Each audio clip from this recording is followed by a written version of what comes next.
it appears as though he entered his pleas in cause numbers 23 CR 2000, third degree felony of deadly conduct, discharge of a firearm, and 23 CR 2001, the second degree felony of aggravated assault with a deadly weapon. These occurring, it looked like, on or about the same date. And shooting at a vehicle and knowingly or recklessly causing bodily injury to another person. So shot at a fire, and he shot fire at a vehicle that was occupied, and somebody in the vehicle was injured. That's correct, Your Honor. Okay. And that's the second degree felony of aggravated assault, carved out two crimes out of one episode. Yes, Your Honor. There was I apologize, Your Honor. I was just gonna give the court kind of a breakdown of it if you would like. But okay. The defendant entered these pleas of guilty to these offenses on December 9th, 2024. A pre-sentence report has been prepared. Have the parties had an opportunity to review it? And are there any corrections or changes to it? No, State? none from the state, Your Or Honor. defense? Same, Your Honor. We've reviewed it and there's no corrections. Then without objection, it will be part of the record. The agreement is whatever sentence shall not exceed a cap of 7 years in each case.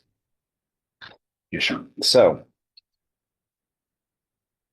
we're looking at two options, really. Yes. No less than 2, no more than 7 years confinement in prison for each case. Or deferred or unadjudicated probation. Regular probation, is it agreed upon, is not an option because a deadly weapon, namely a firearm, was used in the commission of these offenses. That's correct. correct. Okay.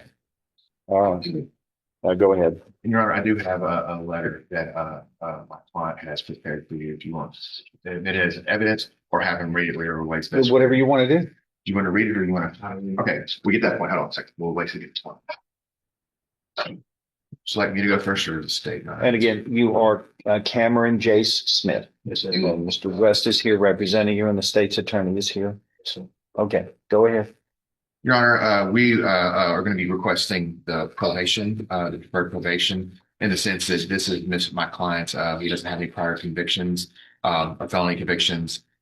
This was an unfortunate incident. I'm not going to even justify that. It's unjustifiable, but it was a mistake he made, a horrible mistake he made. But I think he has been remorseful since then. He has a letter that he's written kind of talk about that.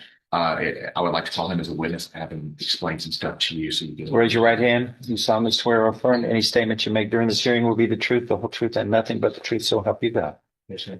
Lower your hand. Thank you. Thank you, Your Honor. Mr. Smith, go ahead and for now, you've written a letter to the court. Is that correct? Yes, sir. Go ahead and read it into the record so the court understands kind of your position. I think it's better than you just speaking. Go ahead. I've been incarcerated. I had that time to think and reflect on my decisions and my choices. Something I have done to help myself. I'm not going to go this for making excuses for the way I'm doing my life. I can carry blame on this and that person or this person, but ultimately, it starts with me and the people I surround myself with. I'm at a point in life where I'm becoming a man and I'm learning about myself every day. You know why? Your Honor, I want to give my sincere apologies to the court and the victim for my actions. I would like to ask the court to make a harmful decision when determining my eligibility for probation and take into account the positive momentum I have doing despite not having the proper guidance. All people need sometimes is one more chance to put the best foot forward, and to go. Please allow me to show you and my family and myself that I can be a functioning member of society and not a hopeless member. Okay. And also, you just told me something a moment ago when we were standing here. Something that's happened since the last time in the court, which was just earlier this week. What's happened since earlier this week? I just had a daughter 2 days ago. Okay. So is this your first child or how many children do you have? 2 kids. Do your community service? So, Pass the way, try. Mr. Smith, on October 22nd, 2023, who were you there at that apartment complex with there, the Hamlet Park Apartments? my cousin, And who's that? Cameron Boone. Were you also with an individual by the name of Victor Green? No, sir. And just prior, what kind of Did you have a gun on you that day? Sure. What kind of gun? Was it a handgun or a long gun? Did Cameron have a gun on him? No, sir. Who was walking with you towards this black Mercedes just before the shooting there? I don't remember his names. No, sure. Did that individual have a gun? No, sir. So you're the only one who had a weapon there? Yes, sir. Well, hold on. How did you come to know that person who's unnamed that you don't know, whose name you don't know, but yet you're involved in shooting with uh, some people in the car, and you're with somebody and you don't even know their name? Who's that, and how did that happen? It was just, You have to speak up yes, so sir. she can hear. It was me being with my cousin, and I was with one of his friends, but I don't like know his real name. Well, I just met him that day, so me just being with him, me being in the office for a long time. Okay. Go ahead. So the other individual that's were you ever walking towards this black Mercedes vehicle? No, sir. How did how did you start shooting? Because it was the Mercedes, the Mercedes pulled behind me and started shooting at us first.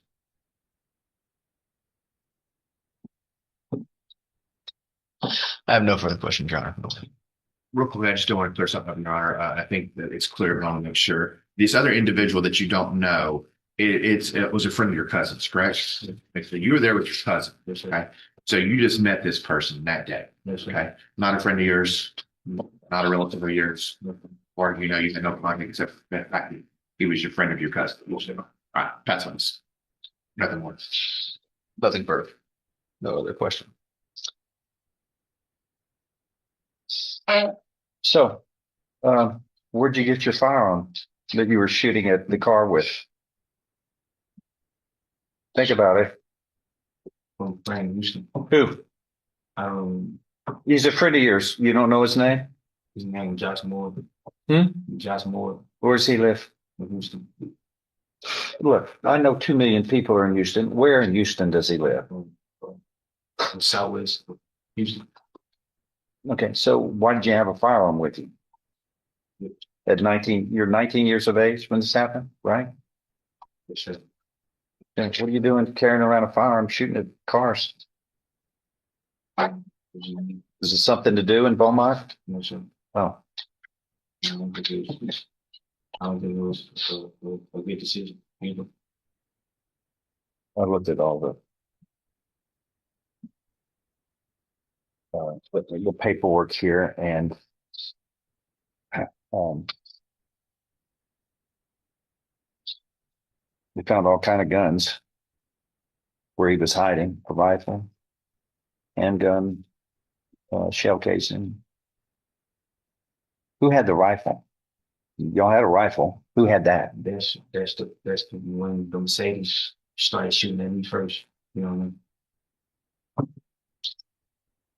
Your Honor, what the witnesses described in the Mercedes and a witness who was nearby described two individuals walking towards that black Mercedes with weapons out, which one of them was a handgun, which we believe is Mr. Smith, as well as the other individual had a long gun. Is that right?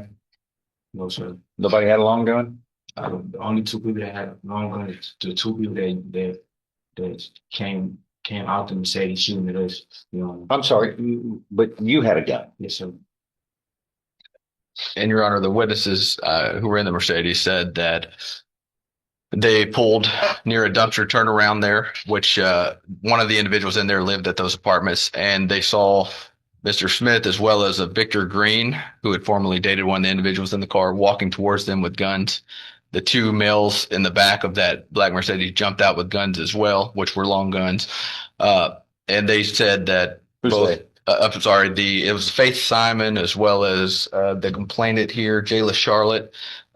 They were in the vehicle along with a Daniel Harvey Jr. and a Joshua Slaughter. So the two females, Miss Charlotte, Miss Simon, stated that both Joshua Slaughter, and Daniel Harvey Jr., upon seeing these individuals walking towards them with guns, jumped out with their own guns. And they described the individuals walking towards them, started firing, and shortly after, they returned fire. They were the ones who contacted the police. The other individuals that were there, it wasn't Mr. Smith nor Mr. Green who were involved in that. And they found police found Mr. Smith hiding there in the little fenced-in area of one of the apartments right there, and there was a handgun hidden in the I believe the barbecue pit right there, 9mm. There were also several apartments that were hit, Your Honor, with stray bullets. No one there in the apartment complex was injured, but there's also a nearby home that was struck with the bullets, so it was quite dangerous. Yes, Your Honor. Okay. What are you asking for? Your Honor, I believe I see what the deal is. Yes, What are you asking for with this thing? I believe the 7 years is appropriate. There was by going ahead and taking it upon itself to then start firing first and create this situation that could have killed or injured lots of people there at the apartment complex. Your Honor, I believe that warrants that kind of activity, and doing those things warrants every bit of the 7 years. They actually, took a step further rather than just having the gun. They went there and started firing, and could have injured not only the individuals in the car more severely, they also everyone around, kids, people living there. Yes, Your Honor. Okay. So I just want to get this clear. Why were you shooting at, what's your final answer here? Why were you shooting at God bless you, at the car? No. Mm-hmm. I didn't shoot at the people who jumped out with the sword, what they saying. I don't want to put the blame on nobody else. Because I know I'm in the wrong for being there, and I'm taking accountability of my actions. No, look, you're charged with deadly conduct. Right? That's discharging a firearm in each of these cases at people without good cause. Why were you firing the gun? Because two people, I'm walking in the apartment. Why did you shoot the gun? And two people get out the car and get to shooting at me. First? Yes, sir. Why? Shooting at me first. Okay. We'll set this for trial. He just admitted he's acting in self-defense. He is not admitting culpability to this. We're going to put this in trial and try these cases. I don't accept the deal when you're looking at me and telling me that you're doing it in self-defense. That's not accepting responsibility. Here, it's set for trial.